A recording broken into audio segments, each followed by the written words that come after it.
por favor. Eu sei que o doutor José Luiz Mendes Oliveira Lima acompanha por videoconferência. Cumprimento o senhor, cumprimento também o general Braga Neto. Boa tarde, ministro.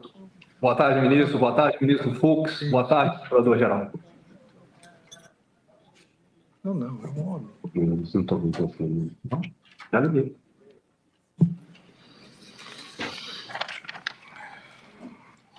Ligado, microfone. Então, o general Braga Neto, o senhor já foi devidamente qualificado. Sim, senhor. Eu, assim como os demais réus, informo o senhor que o senhor tem direito ao silêncio e à não autoincriminação. Não há a necessidade, não há o compromisso de dizer a verdade. Onde o senhor reside? Rio de Janeiro, presidente. Rio de Janeiro. Profissão do senhor? Militar da Reserva, general da Reserva. O senhor já foi preso ou processado alguma vez? Eu estou preso, presidente. Fora essa vez? Fora essa vez, não, senhor. Eu sei que o senhor está. Eu que decretei. O senhor é casado, tem filhos? Casado, meus filhos são maiores. É verdadeira a acusação que lhe é feita? Não, senhor, não é verdadeira a acusação que me é feita. Não sendo verdadeira, e aqui eu até volto a insistir, essas são todas perguntas que o Código traz mais ou menos como obrigatórias para iniciar. Tem algum motivo particular que o senhor poderia atribuir essas acusações ao senhor? Desconheço. O senhor conhece as testemunhas já inquiridas? Conheço, sim, senhor. Tem alguma suspeição, impedimento a apontar em relação a elas? Não, senhor, nenhum. Então, vamos iniciar aqui as questões mais específicas. E eu inicio, general Braga Neto, eu inicio com a reunião ministerial de 5 de julho. E a minha primeira pergunta é exatamente essa. Por que o senhor estava presente? Porque o senhor o senhor havia se desincompatibilizado para poder ser candidato a vice-presidente. E era uma reunião ministerial. Por que o senhor estava presente? Presidente, eu estava encarregado de fazer o plano, eu já estava trabalhando no PL, estava encarregado de fazer o plano de governo, uma coisa que eu nunca tinha feito. E eu sempre visitava o presidente Bolsonaro, né?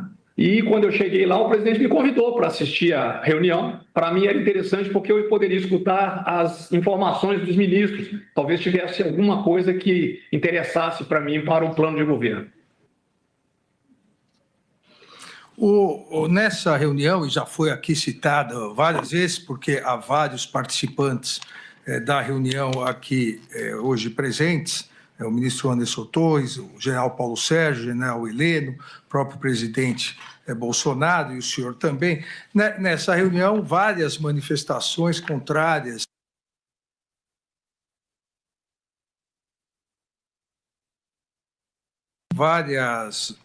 manifestações, não com críticas, porque crítica, todos podem ser criticados, mas dizendo que haveria fraudes, dizendo que a Justiça Eleitoral era conivente, que a Justiça Eleitoral tinha um lado, manifestações... Sem som.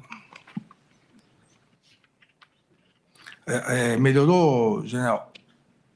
Não estou ouvindo isso. O senhor me ouve? Eu ouço bem. O senhor agora voltou. Então, deixa assim. Então, voltando à questão, várias manifestações dentro do que foi o raciocínio lógico da denúncia do Procurador-Geral da República, incentivando a desinformação contra as urnas eletrônicas, pretendendo deslegitimar a Justiça Eleitoral e o próprio resultado das eleições. E o senhor, nessa reunião, aos 51 minutos e 32 segundos, depois de várias manifestações nesse sentido, o senhor diz, entre aspas, senhores, só observar que saiu uma notícia agora dizendo o Fachin, que era o então presidente do Tribunal Superior Eleitoral, o Fachin dizendo que a auditoria não muda resultado da eleição. Não sei se os senhores já viram isso. Isso depois das manifestações, dizendo que algo precisaria ser feito, porque depois não seria possível, até o general Heleno hoje esclareceu a questão do VAR, né, que o VAR não muda jogo, e também, na sequência, o senhor diz, a auditoria não muda o resultado da eleição, está nos jornais, é só uma atenção. E ainda mais à frente, o senhor pede a palavra e diz ao presidente, pode falar, presidente? Aqui 1h26 e 30 segundos. Pode falar, presidente? No que o presidente responde, pode falar, quer falar? E o senhor diz, agora é aquela outra parte do movimento dos políticos, agora é aquela parte da reunião política. Daí o presidente diz, qual reunião? O senhor diz, de apresentar para eles, o presidente diz, fala aí. O senhor completa, de apresentar para eles o papel de cada um. Não, mas tem a transparência um pouco antes. É sobre eleições ainda? Pergunta o presidente. Não, agora é sobre eleições, mas é o planejamento. Então, na verdade, a reunião também serviria para isso. O senhor quer esclarecer a sua participação nessa reunião, por favor? Sim, senhor, sem problema. O assunto de urnas era um assunto que estava para todo lado, né? Toda hora se falava. O ministro da Defesa, tinha dado uma explicação, estava prestando algum esclarecimento sobre a equipe dele que participava da ajuda no Tribunal Superior Eleitoral. E eu, por acaso, estava mexendo no telefone e a mensagem de jornal apareceu. Eu só chamei a atenção para o caso da mensagem de jornal. E a outro assunto é exatamente isso, porque eu queria provocar que os ministros falassem de suas ideias, de processos que iriam fazer no futuro, etc., para que eu pudesse alimentar o plano de governo, que era um plano de governo sequencial naquilo de um trabalho do que nós vimos fazendo de conservador, né, os valores conservadores, um plano liberal e voltado para o empreendedorismo dentro da linha do Paulo Guedes, do caminho da prosperidade. Era basicamente isso. Certo, general. Então vamos para um assunto que talvez não, me parece ser um dos mais importantes para o senhor, para ver se o senhor quer esclarecer a reunião na sua residência, a reunião no dia 12/11 de 2022. Conforme narra a denúncia e nos depoimentos também do réu colaborador e as provas da Polícia Federal que demonstram que houve essa reunião, que as pessoas estavam lá. O senhor se recorda dessa reunião? Sim, senhor, mas não foi uma reunião. Eu vou alongar na hora que o senhor me der a palavra. Não, por favor, fique à vontade. Posso? Por Sim, favor. Senhor. Então é o seguinte, presidente. Eu estava em casa, o general Cid chegou. Eu não costumava normalmente receber pessoas, mas depois, como eu vinha de uma campanha eleitoral, eu era muito parado e passei a dar atenção a todas as pessoas que me pediam, que eram, vamos dizer assim, eram apoiadores. E eu me lembro que o Cid ou ligou ou interfonou para mim e falou, chefe, estamos aqui embaixo, eu e 2 forças que queriam conhecer o senhor, tá? Eu deixei eles subiram, eu não os conhecia, inclusive foi uma das primeiras perguntas que eu fiz para eles, eu não os conhecia, perguntei se já tinham servido comigo, eu lembro que um deles disse para mim que estava na Escola de Comando do Estado-Maior, na época da intervenção, foi a única época que eu tive contato com forças assim, mas na época da intervenção e no GLO, né, para evitar estava tendo muito roubo de carga no Rio de Janeiro. Eu não os conhecia, eles conversaram comigo 20, 30 minutos, como a distância era muito grande, não tinha intimidade para trocar nada, e isso aí é uma coisa que eu queria deixar bem claro, eles saíram juntos da minha casa. Isso que eu estou dizendo para o senhor... Perdão, Gel. Eles quem? Os dois e o coronel Cid? Mais o Cid. Saíram juntos da minha casa e os dois dizem depois, num documento, numa petição do coronel Hélio, que eu vim tomar conhecimento em janeiro deste ano, agora 25, em que o coronel Hélio diz que só foi para me conhecer, que ficou na minha casa na ordem de 20 a 30 minutos, que que eu fui muito cordial, informal, mas assuntos, não aprofundamos nenhum assunto, e que, do mesmo modo, todos os presentes deixaram o local, o tenente-coronel Cid em direção ao Palácio da Alvorada, enquanto o tenente-coronel de Oliveira e eu fomos para a Casa Doce.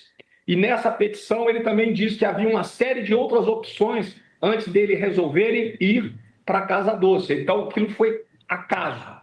E como o senhor conhece bem ali, a Casa Doce fica atrás do bloco da 112. Aquilo foi uma coincidência, que é dito na petição do tenente-coronel Hélio Ferreira Lima. Então, o general Cid, para mim, ele faltou a verdade. O general Cid ou o coronel Cid? O coronel Cid, perdão. Não, porque também há o general Cid. Não, sim, o coronel Cid não, meu amigo. O coronel Cid. O coronel Cid, sim. Quanto tempo aproximadamente eles ficaram na casa do senhor? Uns 20 minutos no máximo. E qual foi o assunto da reunião? O assunto, eles chegaram perguntando, tocou-se em assunto da intervenção, assuntos operacionais, alguma coisa que tinha sido feita, que eu prefiro não comentar, tá? Trocaram no assunto o que eu estava fazendo, o que eu iria fazer, que achavam que tinha sido, que ficaram tristes porque nós perdemos a eleição, perguntaram onde eu estava trabalhando, eu falei, eu já estou trabalhando no Partido Liberal. Foi genérico. Eles não tinham intimidade para entrar em assuntos detalhados, delicados comigo. Não tinham essa intimidade. Eles não chegaram a falar que pretendiam fazer alguma operação, algo não, assim? Senhor. Não, senhor. Não tocaram em assunto nenhum de operação. Eles não pediram dinheiro para o senhor auxiliar, seja nos acampamentos, na operação? Não, senhor. O senhor me permitir? Por favor. O que acontece com dinheiro? O presidente Bolsonaro deu uma recomendação de não se pegar dinheiro vivo. Eu não tinha contato com financiadores. Como é que era feito? As pessoas queriam doar dinheiro para a campanha do presidente. Muitas não queriam doar para o partido. Então foi aberta uma conta para a campanha, para a nossa chapa. Tá? Foi colocada uma pessoa. Quando nós íamos em algum lugar, era distribuído pelo político que organizava, porque quem conhece as pessoas do local são os políticos do local. Eles distribuíam um cartão que tinha sido feito pelo PL, e esse cartão tinha uma conta, e esse dinheiro entrava, e ele só saía de acordo com as normas previstas pelo Tribunal Superior Eleitoral. Depois dessa reunião, na sua casa, nessa reunião, o senhor entrou em contato novamente com esses dois militares citados? Nunca mais eu tive contato, eles não constam nem nos meus contatos telefônicos. Eu nunca mais tive contato, nem por telefone, nem por mensagem. E com o coronel Cid, o senhor teve contatos novamente sobre essa reunião? Não, senhor, não tive contato sobre essa reunião. Eles foram, aquilo lá foi uma visita eu considerei uma visita de cortesia de pessoas que me apoiaram na campanha. O senhor, obviamente, acompanhou todas as testemunhas de acusação, defesa, todos os interrogatórios, e o senhor acompanhou que o réu colaborador, o tenente-coronel Cid, reiterou o que já havia dito dia 21 de novembro do ano passado, aqui no Supremo Tribunal Federal, que o senhor teria, num primeiro momento, pedido para ele entrar em contato com o tesoureiro do PL para arrumar o dinheiro para esses dois militares a que o senhor se referiu. E num segundo, que é o Rafael Oliveira e o Hélio Ferreira Lima. E ele teria dito que conversou com alguém do PL, um coronel, que seria um tesoureiro do PL, que disse que não seria possível, e aí o senhor teria arrumado, supostamente vindo de alguém do agronegócio, o dinheiro, e teria entregue a ele, no próprio Alvorada, o dinheiro numa caixa de vinho para ele entregar a esses dois militares. Isso não corresponde à realidade. O que tem de real aí, presidente, inclusive há um equívoco nesse ponto, porque o Cid mesmo conta que ele veio atrás de mim e perguntou se o PL podia arrumar algum dinheiro. era muito comum, porque quando o presidente Bolsonaro, quando nós entregávamos esse recurso do presidente, veio muito recurso. Então, era comum outros políticos, através ou do presidente Valdemar, ou do próprio presidente Bolsonaro, ou de outras pessoas, pedirem para pagar contas de campanha atrasadas, dentro do previsto.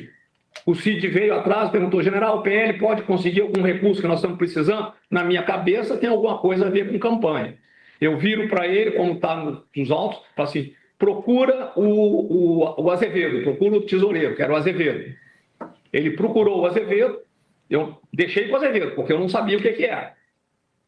Procurou o Azevedo veio mais tarde para mim e falou assim, general, o dinheiro que o Cid quer, está precisando, nós não temos amparo para dar. Então eu falei, então morre o assunto. E morreu o assunto. Eu não tinha, como eu disse ao senhor, contato com empresários. Então eu não pedi dinheiro para ninguém e não dei dinheiro nenhum para o Cid. O senhor, em momento algum, entregou numa sacola de vinho, o dinheiro ao tenente-coronel Cid? Eu não tinha esse dinheiro, eu não tinha contato com empresários. Os empresários eles estavam mais interessados no presidente Bolsonaro do que em mim, presidente. Então, todo o dinheiro era, tanto é que foi pedido para abrir uma conta para a campanha dele, embora fosse para a chapa. E no final do pleito, nós ainda devolvemos um dinheiro para o PL. Essa reunião, dia 11, teria sido, segundo a narrativa ou desenvolvido na denúncia, teria sido o início do que depois, com o financiamento, deflagrou na Operação Punhal Verde e Amarelo e também a Copa 2022. O senhor teve conhecimento dessas duas operações? Ministro, eu só fui ouvir o nome dessas duas operações quando a mídia publicou. Eu nunca tinha ouvido falar nessas duas operações. General, uma outra questão que acho que merece ouvi-lo, né, no exercício, como eu tenho dito aqui desde o início, que é um importante exercício da autodefesa, o interrogatório, a partir do momento em que, segundo consta na denúncia, principalmente o comandante Freire Gomes não teria dado seu apoio ao golpe, à tentativa de romper o Estado Democrático de Direito, ele passou a ser atacado pelas redes sociais de maneira a pressioná-lo. E a apreensão de mensagens, onde uma mensagem do senhor, uma mensagem muito clara, diz para sentar o pau nele, preservar o almirante Garnier, mas também criticar o brigadeiro Batista Júnior. O senhor se recorda dessa mensagem? Ministro, eu me recordo dessas mensagens que eu vi no inquérito, né? Mas essas mensagens no inquérito, elas estão fora de contexto, estão descontextualizadas.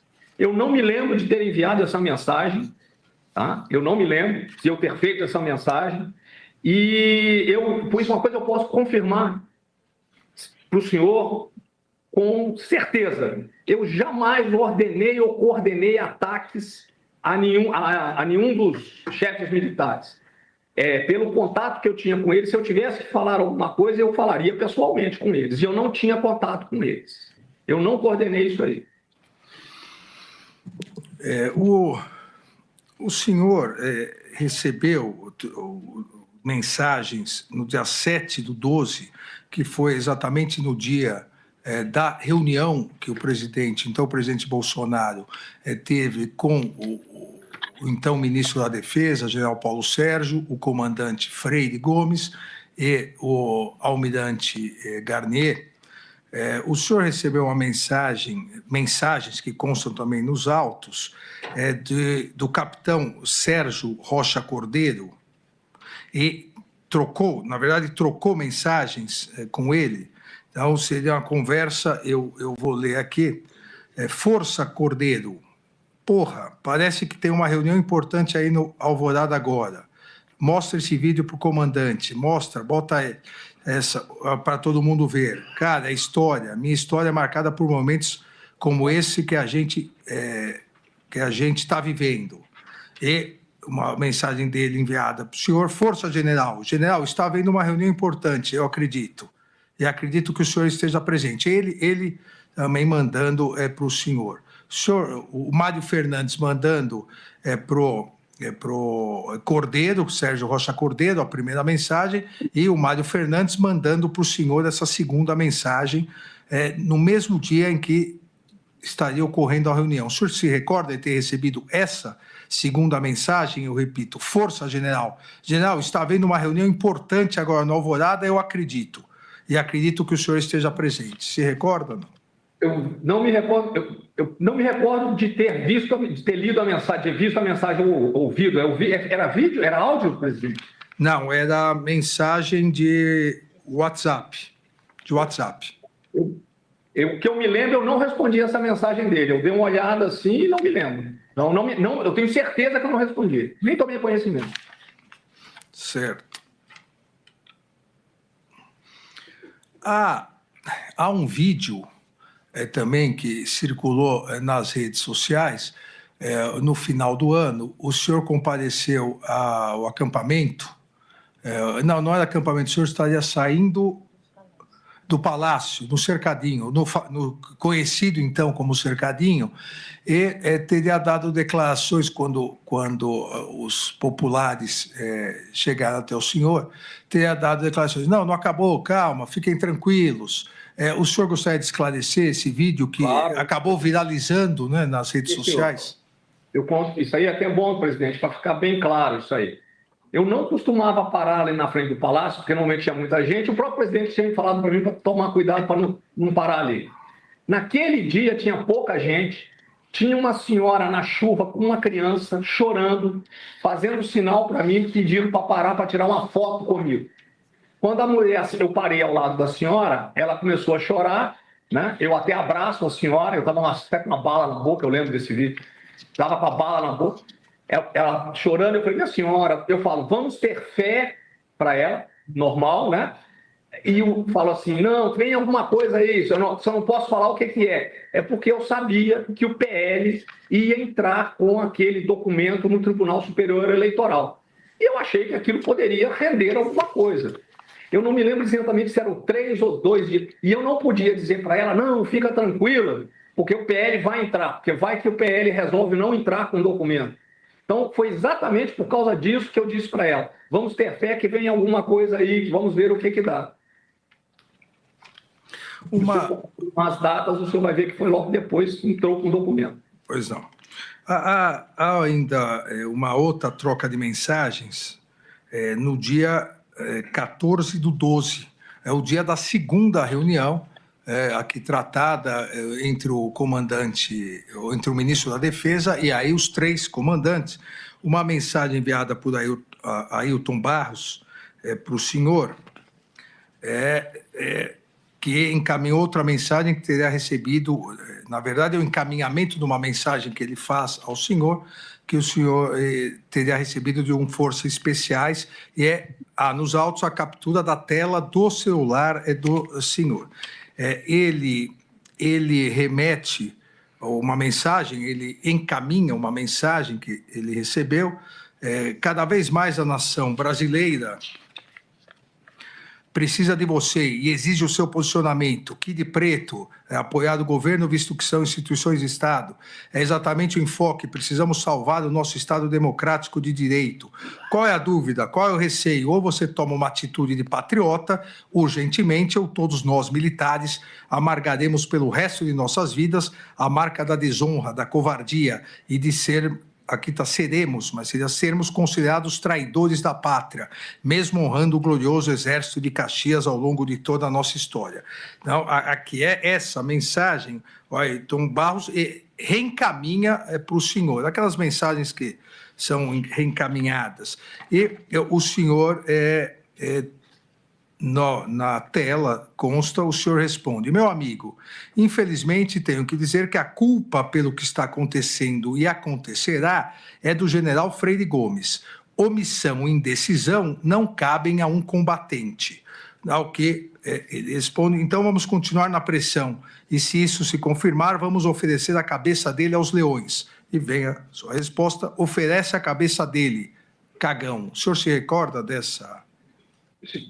Presidente, eu não me recordo especificamente das mensagens e eu lembro de alguns dos prints, mas como eu disse ao senhor, os prints eles estão desconexos, né, porque ele não traz a sequência toda da conversa. O que eu volto a afirmar ao senhor é o seguinte: eu nunca determinei nem coordenei nenhum tipo de ataque contra o Freire Gomes, nem contra o Batista Júnior, nem contra Garnier, nem contra ninguém. Também estaria fora dessa sequência do senhor o que a Procuradoria indica, que o senhor tentou também pressionar o então comandante do Sudeste, na verdade, pedindo que pressionasse o então comandante do Sudeste, hoje comandante do Exército, o general Tomás, também numa mensagem que estava no seu celular, dizendo: o Tomás foi no VB, o ex-comandante Vilas Boas, ontem. E aí, acredite, ele deu uma mijada no VB e na CIDA. Terminou dizendo que os dois serão prejudicados com as intervenções sem noção que estão fazendo. Na saída, ele resolveu abrir o jogo e falar mal de todo a AC, principalmente do Teófilo, do Barata. Parece até que ele é PT desde pequenininho. E aí continua. O senhor se recorda dessa mensagem também? Eu disse para o senhor, essas mensagens, como elas são prints, estão desconexas, e eu digo para o senhor o seguinte: eu não escrevi essa mensagem. Eu nunca escrevi essa mensagem. Primeiro que eu conheço o Teófilo Tomás. Eu sei que o Tomás, na realidade, ele tem uma ligação muito forte com o presidente Fernando Henrique. Não tem nada de PT, não tem nada disso, tá? As mensagens, elas estão desconexas e não tem a conversação para saber se aquilo que eu encaminhei. Eu tinha mania, às vezes, da pessoa me perguntar alguma coisa, eu copiar uma mensagem e mandar a mensagem que eu tinha recebido, entendeu? Para me livrar daquilo ali. Certo, general. Para encerrar aqui a minha indagação,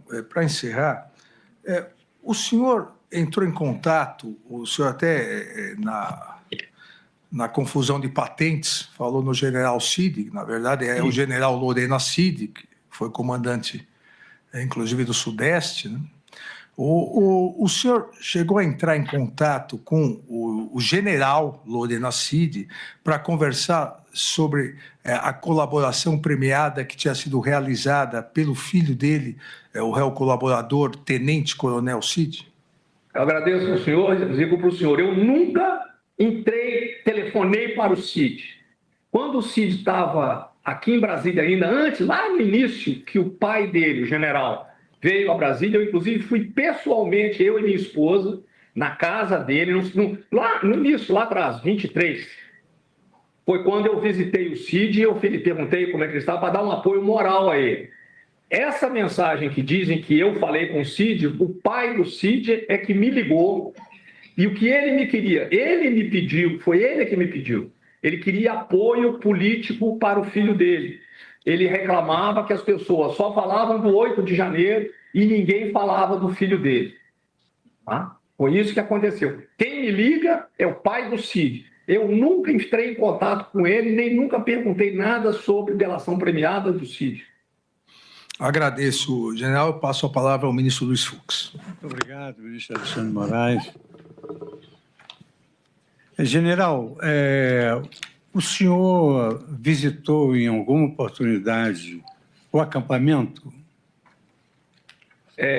Boa tarde, ministro. É um prazer rever o senhor.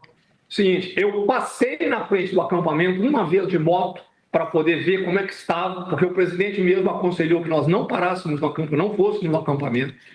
E quando houve uma reunião do alto comando do Exército, início de dezembro, eu acho, não me lembro bem a data, não acho que foi início de dezembro. Foi início de dezembro ou início de novembro. Houve uma reunião de aniversário do alto comando com todos os generais da reserva, que foram 40, 50. Eu não passei no acampamento, mas do alto, lá do prédio do comando do Exército, nós víamos o acampamento, lá embaixo.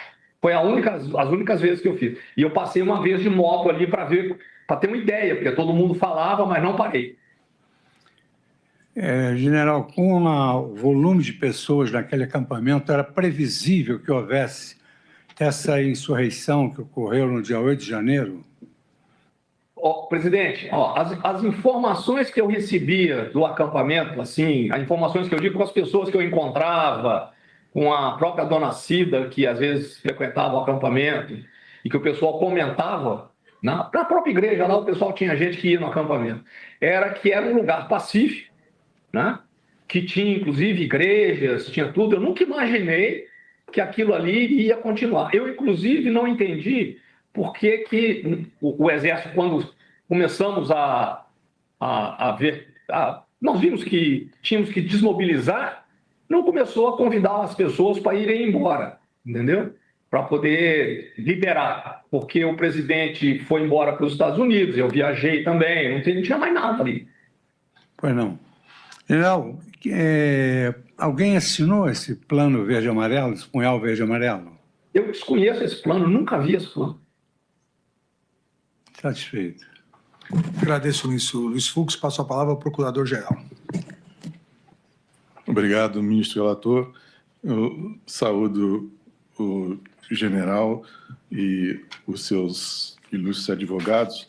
E a minha indagação, senhor presidente, é o seguinte: nas buscas e apreensões que foram realizadas na sede do Partido Liberal, foi encontrada na mesa do assessor do general que está sob interrogatório, o assessor dele chamado Coronel Flávio Botelho Peregrino, uma pasta com o nome Memórias Importantes. E nessa pasta continha um esboço da denominada Operação 142. Esse documento aludia ao artigo 142 da Constituição e traçava uma estratégia de ofensivas contra o Supremo Tribunal Federal. Mencionava um decreto presidencial de ruptura com a normalidade democrática e falava em controle da narrativa midiática.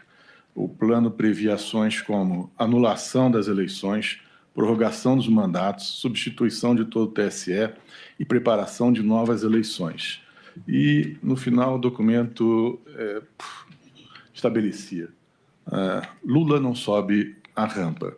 Esse foi arquivado numa pasta com esse nome Memória Importante. Eu gostaria de saber do general se ele tem algo a dizer sobre esse documento. Por favor, general.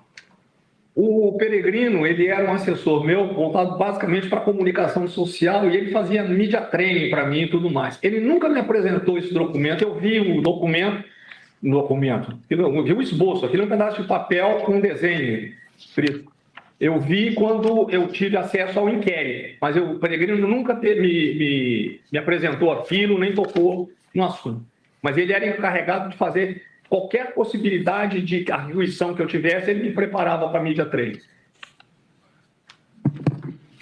É só, presidente. Muito obrigado. Agradeço ao Procurador-Geral da República.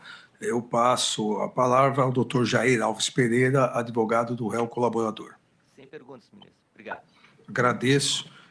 Então, eu passo a palavra aos advogados do depoente. Eu passo a palavra inicialmente ao doutor José Luiz Mendes Oliveira Lima. Boa tarde, ministro Alexandre de Moraes. Boa tarde. Boa tarde, ministro Luiz Fux. Boa tarde, doutor Paulo Gonet, senhores servidores da Justiça, eminentes advogados. Boa tarde, general Braga Neto. Boa tarde. No ano de 2021, Sim. foi instituída a Comissão de Transparência Eleitoral. As Forças Armadas naquela oportunidade foram representadas pelo general da divisão Éder Garcia Portela. Sim. Durante as eleições de 22, essa comissão fez um relatório de fiscalização do sistema eletrônico. O senhor teve ciência desse relatório, general? Eu sabia que tinha o relatório, mas eu tenho por norma, toda vez que eu saio de uma função, eu não me intrometo mais naquele local. Isso aí era uma função relativa ao novo ministro da Defesa. Eu tomei ciência que havia o relatório, aquela ciência que sai na mídia só. Em novembro de 22, general, o senhor recebeu do Mauro Cid um documento nominado. Sim. Bolsonaro Minuto Defesa 0611, semifinal. Interessado ao então ministro da Defesa, general Paulo Sérgio Nogueira de Oliveira. Esse documento aponta supostas fraudes nas urnas eletrônicas. O senhor participou, objetivamente, da elaboração desse documento? Para ser sincero, eu tinha muito documento que eu recebia muita mensagem. Então, eu não me lembro nem de ter recebido esse documento. Tá? Não me lembro de ter recebido e não participei essas reuniões que tratavam sobre questões de urnas eletrônicas, eu não participava delas. E por que o Mauro Cid teria encaminhado isso ao senhor?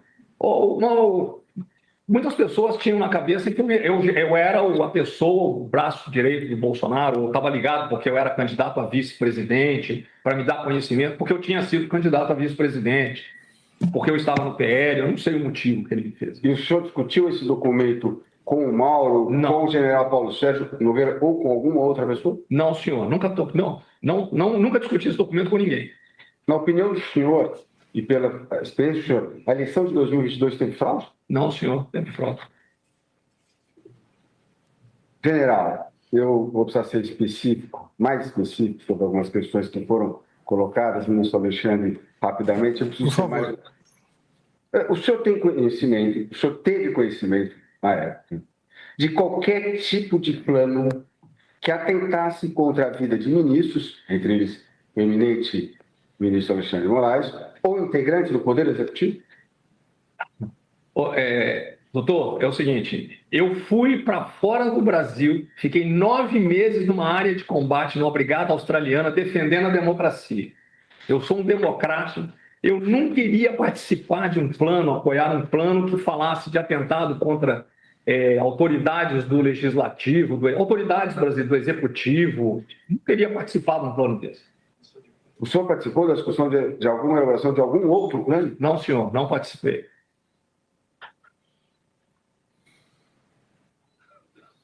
O senhor participou de alguma discussão? O senhor se manifestou em algum momento a favor de uma intervenção militar em 2022?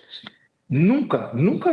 Primeiro, nunca ouvi falar em intervenção militar. Nunca ouvi falar. Essa palavra golpe apareceu na mídia. Né? Nunca tinha ouvido falar isso dentro do palácio com o presidente Bolsonaro, nem com ninguém. Então, nunca ouvi falar, nunca participei de nada disso.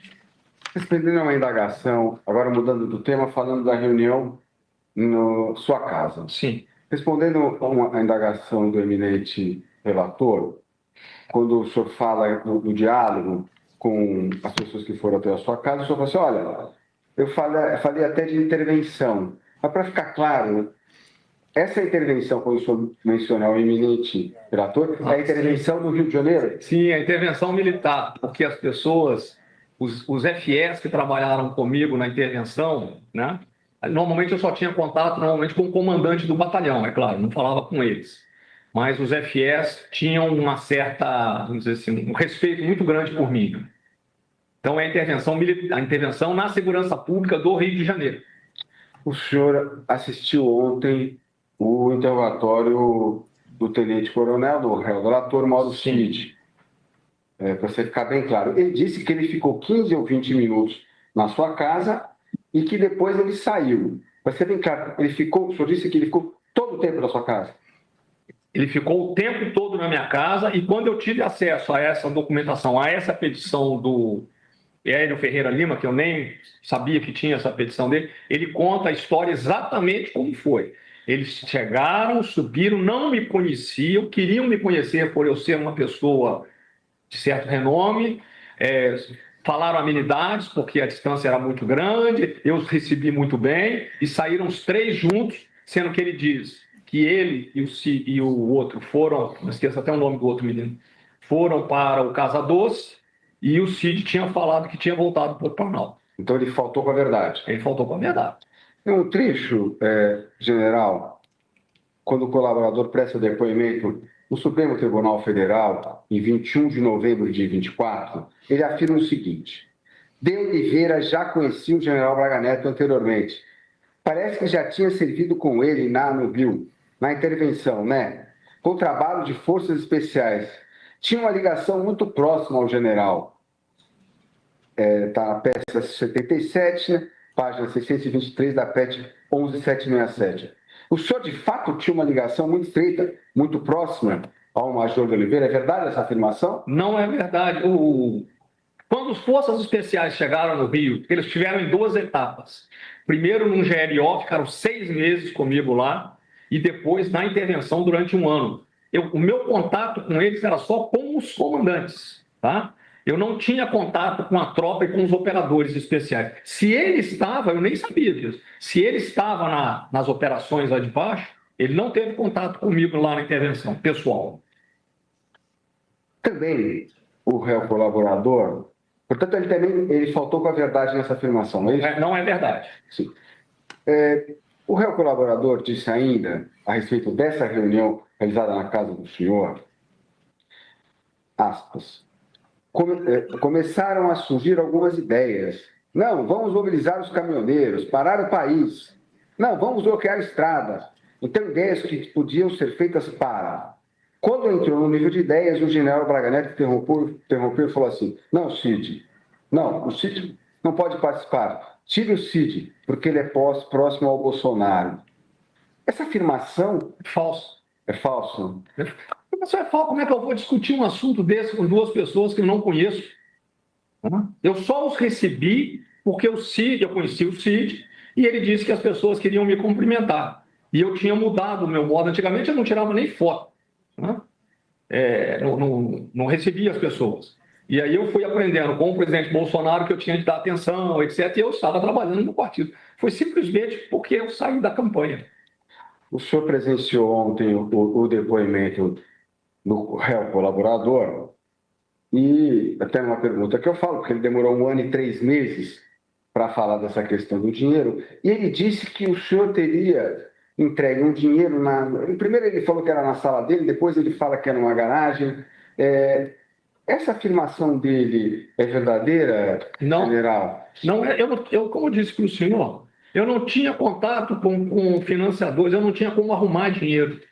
Então, essa não é verdade, eu não dei dinheiro para ninguém. Independentemente de o senhor ou Não é verdade. responsável por dinheiro, a pergunta é o sentido. O senhor, em algum momento, entregou dinheiro para o coronel Cid? Não. O tema agora vai ser a representação eleitoral para a verificação extraordinária apresentada pelo Partido Liberal Sim. em 22 de novembro de 2022. O senhor teve alguma participação na produção do material por parte do PL? Não, senhor, não tive nenhuma participação.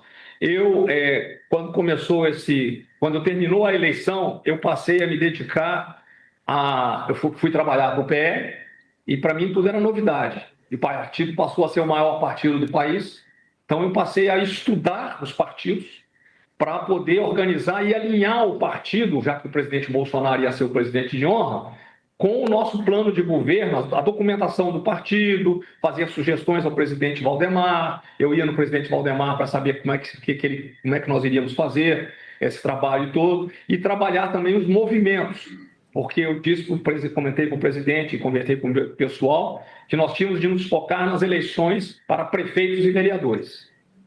O senhor tinha conhecimento do conteúdo dessa representação eleitoral? Não, eu sabia que ia sair a representação, mas eu nunca li o documento, nunca vi o documento. O senhor assinou algum documento referente a esse recurso, uma procuração, uma petição? Não que eu me lembro, não. O senhor sabe dizer o motivo, general, pelo o nome do senhor constar nesse recurso? Eu acredito que é porque é a chapa que entra, então meu nome aparece porque a chapa éramos eu e o presidente.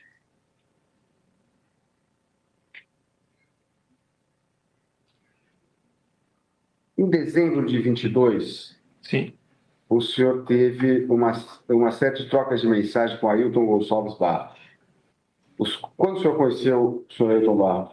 Eu não conhecia o Ailton, eu fui conhecer o Ailton no PL. Tinham alguns candidatos lá do Rio de Janeiro que vieram e me chamaram para poder tirar foto com os candidatos. Foi quando eu conheci o Ailton. Eu conheci o Ailton de nome no Exército, porque ele tinha sido excluído do Exército. E como é que ele consegue o seu WhatsApp?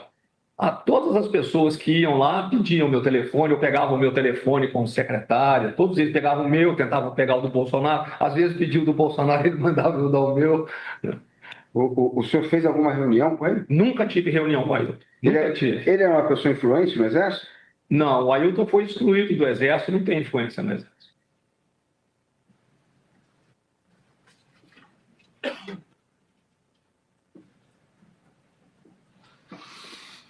O já explicou sobre aquela mensagem. Só um minuto. Fica à vontade, doutor. Que várias já foram feitas, eu não quero tomar mais o tempo de Vossa Excelência.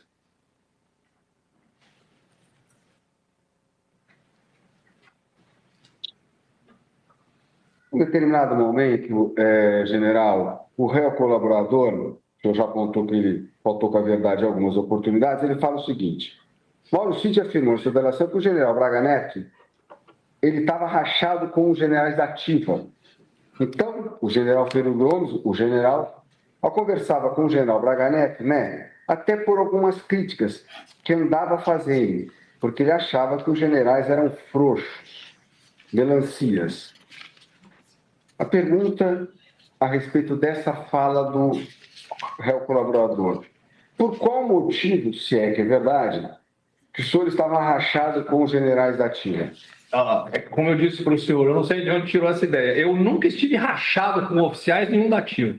Eu não os procurava em virtude do seguinte: eu era um candidato a vice-presidente, eles estavam na ativa, eu estava na reserva, eu estava trabalhando num partido político, então eu evitava o contato, estava tendo aquelas manifestações, então eu evitava o contato exatamente para não misturar isso com a parte profissional. Mas, ao contrário, eu prezo muito o Freire, não estava rachado com ninguém. Agora, eu evitava, eu não me comunicava. Podem procurar, não tem contato meu, eu tenho até os telefones deles no meu telefone, mas não tem contato meu com nenhum 4 estrelas ou comandante naquela época. General, o senhor, em algum momento, o senhor teve alguma discordância em relação ao general Freire Gomes e ao brigadeiro Batista Júnior? Não é discordância, eu não concordava, só é uma questão de empatia. Eu passava todo dia de manhã, uma vez de manhã e uma vez de tarde, porque o presidente, quando o pessoal fala que ele estava deprimido, ele estava com aquela doença na perna, era uma coisa muito feia, aquilo estava batendo muito o presidente e não conseguia curar.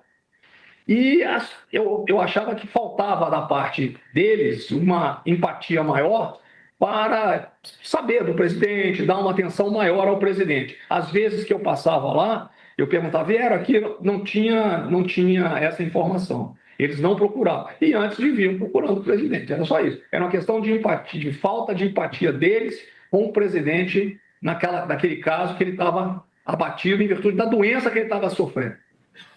General, qual a relação, já mudando para um outro tema, qual a relação do senhor com o general Mário Fernandes?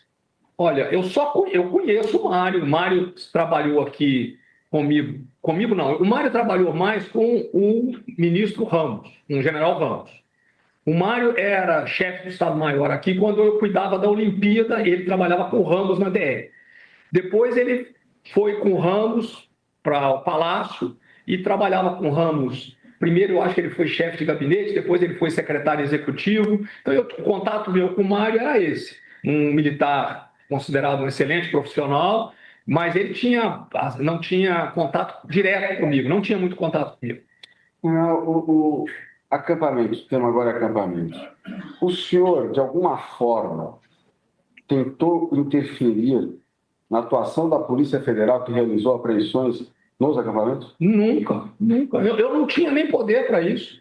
Eu saí do governo, eu deixei o Ministério em 31 de março e deixei do governo 1º de julho. Né? Gabinete de crise. Sim. Foi apreendido um HD que possui um documento chamado Gabinete de Crise, na qual consta o nome do senhor como coordenador geral desse gabinete de crise.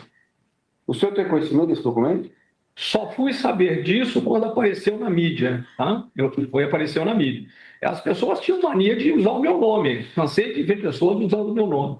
Outro dia eu estava comentando com alguém que era surpreendido às vezes que faziam um evento fora e quando começavam a me ligar perguntando se eu ia no evento, porque o meu retrato estava no evento. Eu não sabia desse gabinete, só tomei conhecimento quando apareceu na mídia. Onde o senhor estava, general, durante os atos antidemocráticos de 8 de janeiro de 23 e qual a sua opinião sobre aqueles atos? Olha, o que aconteceu? Eu fiquei em Brasília, como eu estava trabalhando com o PL, eu não podia simplesmente parar de trabalhar, estava começando a trabalhar, aprendendo. Então eu peguei a dispensa de Ano Novo, depois do Natal. Então no dia 26 de dezembro, de manhã cedo, eu saí de Brasília e vim para o Rio de Janeiro. Tá? No dia 8, eu estava, da parte da manhã, na praia, como eu sempre faço, vou jogar vôlei. E à tarde, meu cachorro deu um problema, né? Porque a minha esposa brinca que é o meu neto. Meu cachorro deu um problema e eu estava no veterinário naquela hora. Né? E o meu filho, eu acho que foi meu filho ligou e contou para mim o que estava acontecendo, quando eu ligar a televisão, mas aí eu só pude ver quando eu cheguei em casa. Eu não esperava aquilo ali. Para mim, aquilo ali, porque as manifestações de direita são sempre manifestações ordeiras. Eu nunca vi manifestação de direita que não fosse ordeira. Eu não gosto de usar muito a palavra direita, eu prefiro conservadores. Né? Mas os conservadores são ordeiros. Quando eu vi aquilo para mim me horrorizou. Aquilo ali para mim é vandalismo. Né? O que houve ali para mim foi vandalismo. O senhor, de alguma forma, participou, estimulou, se reuniu com algum dos manifestantes dos quartéis de 8 de janeiro? Não, senhor. Eu só encontrava, o que acontecia é que às vezes eu estava, por exemplo, no mercado ou na rua, as pessoas me reconheciam, até pessoas que estavam no acampamento, e vinham e pediam para tirar foto comigo, e logicamente me pediam se eu conseguia levar eles do Bolsonaro. Mas era o único contato que eu tinha. No acampamento, frequentar o acampamento, contato com os organizadores eu não tinha. Dinheiro para algum? Dinheiro? Não. O presidente já tinha recomendado não pegar dinheiro de jeito nenhum. O réu colaborador, que o senhor presenciou na data de ontem, chegou a afirmar textualmente, depois ele disse que não tinha nenhuma prova disso, mas ele afirma que o senhor era o elo dos manifestantes, o senhor é que levava as informações ao presidente Bolsonaro. O que o senhor tem a dizer sobre essa afirmação do réu colaborador? É a imaginação dele. O que acontece ali? Eu ia realmente todo dia, de manhã e à tarde, para ver o presidente por uma questão de solidariedade. Passava lá de manhã e passava de tarde. E às vezes eu falava com ele, comentava, porque eu sei que o presidente estava mal e não estava nem vendo televisão, né? E às vezes eu encontrava a pessoa, eu falava para ele aquilo que eu via na TV ou na mídia, para saber se ele já sabia de alguma coisa. Mas não era um contato vamos dizer, dos integrantes do acampamento ou das manifestações. Era notícia de mídia que eu tinha recebido, que o pai contava se ele tinha sabido. Aquilo que saía nas mídias sociais, normalmente ele sabia de tudo, porque ele não sabia de coisas que às vezes passavam na televisão. Estou concluindo, presidente. O réu colaborador, Mauro Cid, também informou que o senhor, vou ler, intermediou, agora eu não sei quais eram os contatos dele, para que os caminhoneiros não parassem o país, para que não tivesse nada de pesado. O senhor confirma essa afirmação feita pelo réu colaborador? Negativo. O próprio presidente já disse que quem fez a mensagem para os caminhoneiros foi ele. Eu não tinha contato com essas pessoas, não. Não sabiam nem quem eram os integrantes desses caminhoneiros. Presidente, satisfeito, mais uma vez eu agradeço